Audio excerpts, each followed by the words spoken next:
الاحقاف کا آغاز ہوتا ہے۔ یہ نزول کے اعتبار سے مکی میں سے ہے۔ اس کے اندر 35 آیات اور 4 رکوع ہے۔ یہ بھی قرآن حکیم کی ان 7 صورتوں میں سے جن کو خامیم کے ساتھ شروع کیا گیا، جنہیں خوامیم سبع کہا جاتا ہے۔ اس سورہ مبارکہ کے آغاز میں قرآن حکیم کا منزل من اللہ ہونا اور اس کائنات کو اور کائنات کی ہر چیز کو بنانے والا اور اس کا خالق اللہ ہی کو قرار دے کر یہ بھی بیان کیا گیا کہ اللہ نے اس کائنات میں کوئی بھی چیز عبث اور فضول پیدا نہیں کی۔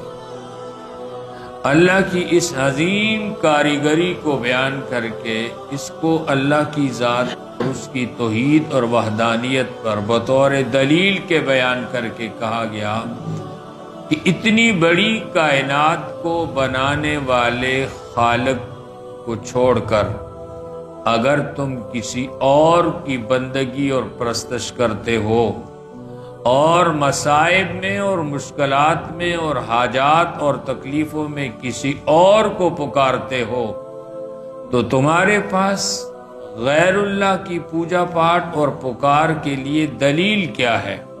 کوئی عقلی دلیل ہے تو وہ پیش کرو، کوئی نقلی دلیل ہے تو وہ دکھاؤ۔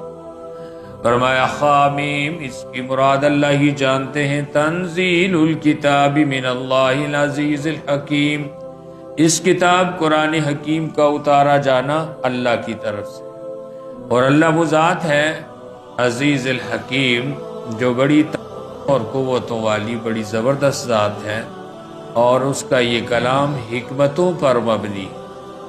ما خلقنا السماوات والارض وما بینہما الا بالحق، اللہ فرماتے ہیں نہیں پیدا کیا ہم نے آسمانوں کو اور زمین کو اور ان کے بیچ میں فضا اور خلا جتنے بھی جہان ہیں الا بالحق، مگر ٹھیک ٹھیک پیدا کیا، حق کے ساتھ با مقصد پیدا کیا۔ اللہ نے اس کائنات میں کسی چیز کو بھی بے مقصد نہیں بنایا۔ اگر کسی چیز کی تخلیق کا مقصد ہمیں نہ بھی سمجھ آئے تو اللہ نے اسے بھی ایسے کسی مقصد کے لیے پیدا کیا ہے، لیکن شاید ہم نہیں سمجھتے۔ موذی جانور ہیں، ظاہر ان کی تخلیق اور پیدائش کا کوئی خاص مقصد نظر نہیں آتا کہ وہ تو انسانوں کو اذیت پہنچاتے ہیں، لیکن یہ موذی جانور بھی بڑے عظیم مقاصد کے لیے اللہ نے پیدا کیے ہیں۔ ماہرین کہتے ہیں اس فضا کے اندر زہریلے مادے ہیں، اللہ نے ایسے زہریلے جانور سانپ، بچھو، کیڑے مکوڑے پیدا کیے ہیں، یہ فضا کے زہر کو اپنے اندر سک کرتے ہیں۔ اگر اللہ ان زہریلے جانوروں کو پیدا نہ کرتے تو یہی زہر انسانوں کے جسموں میں جاتا اور ان کی ہلاکت کا باعث بن جاتا۔ اس تحقیق سے پتہ چلا کہ یہ موذی جانور بھی اللہ نے ہمارے لیے ہی پیدا کیا، ہمارے ہی فائدے کے لیے پیدا کیا۔ تو فرمایا یہ آسمان اور زمین اور ان کے بیچوں بیچ جتنی بھی کائنات اور جہان ہیں سب کو ہم نے بامقصد پیدا کیا، وَأَجَلٍ مُّسَمًّى، اور یہ کوئی بھی چیز دیر پا نہیں ہے، ہر ایک کو ہم نے ایک وقت تک بنایا ہے، اس وقت کے آنے پہ سب کو تباہ کر دیا جائے گا، فنا کر دیا جائے گا، قیامت برپا ہوگی، وہ وقت قیامت کا ہی ہے۔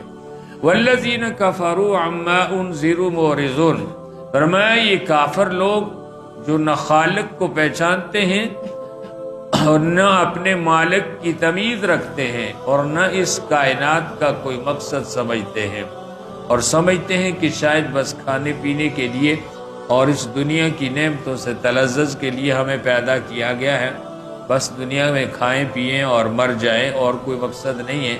جب انہیں سمجھایا جاتا ہے کہ اللہ پاک نے تمہیں ہر چیز کو کسی کام کے لیے پیدا کیا ہے، تو اللہ کی ساری مخلوقات میں اشرف المخلوقات تو انسان ہے۔ جب مخلوقات کا یہ سردار انسان ہے تو اللہ نے اس کو بھی کسی عظیم مقصد کے لیے پیدا کیا۔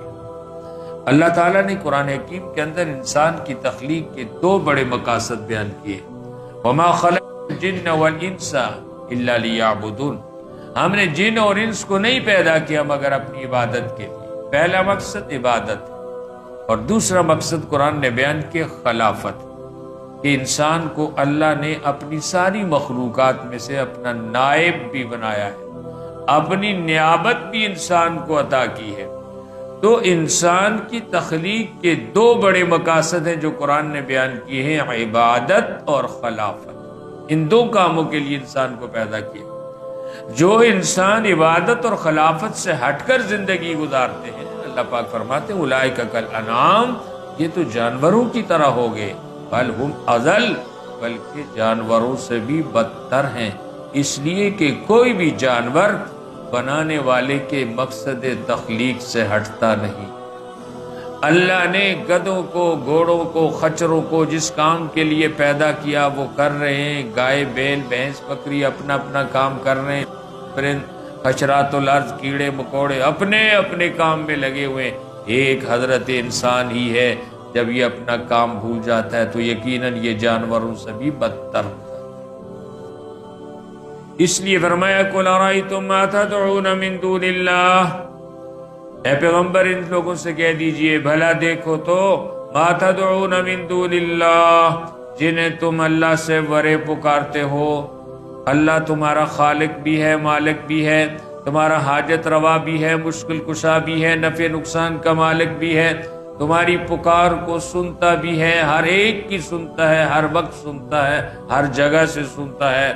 جب تم اس کو چھوڑ کر کسی اور کو پکارتے ہو تو بتاؤ تمہارے پر اس کی دلیل کیا ہے؟ دنیا میں ہر دعوے پر دلیل ہوتی ہے، اور بغیر دلیل کے دعویٰ جو ہے وہ فضول اور عبث ہوتا ہے، لا یعنی ہوتا ہے۔ اگر کسی کا یہ دعویٰ ہے کہ اس کائنات میں اللہ کے سوا کوئی اور معبود بھی ہے، کوئی اور بندگی، پوجا پاٹ اور پرستش کے لائق ہے، کوئی اور بھی ہماری حاجتیں اور مشکلیں پوری کر سکتا ہے، تو اللہ فرماتے اس دعوے پہ دلیل کیا ہے؟ دلیل دو قسم کی ہوتی ہے دنیا کے اندر، عقلی دلیل اور نقلی دلیل۔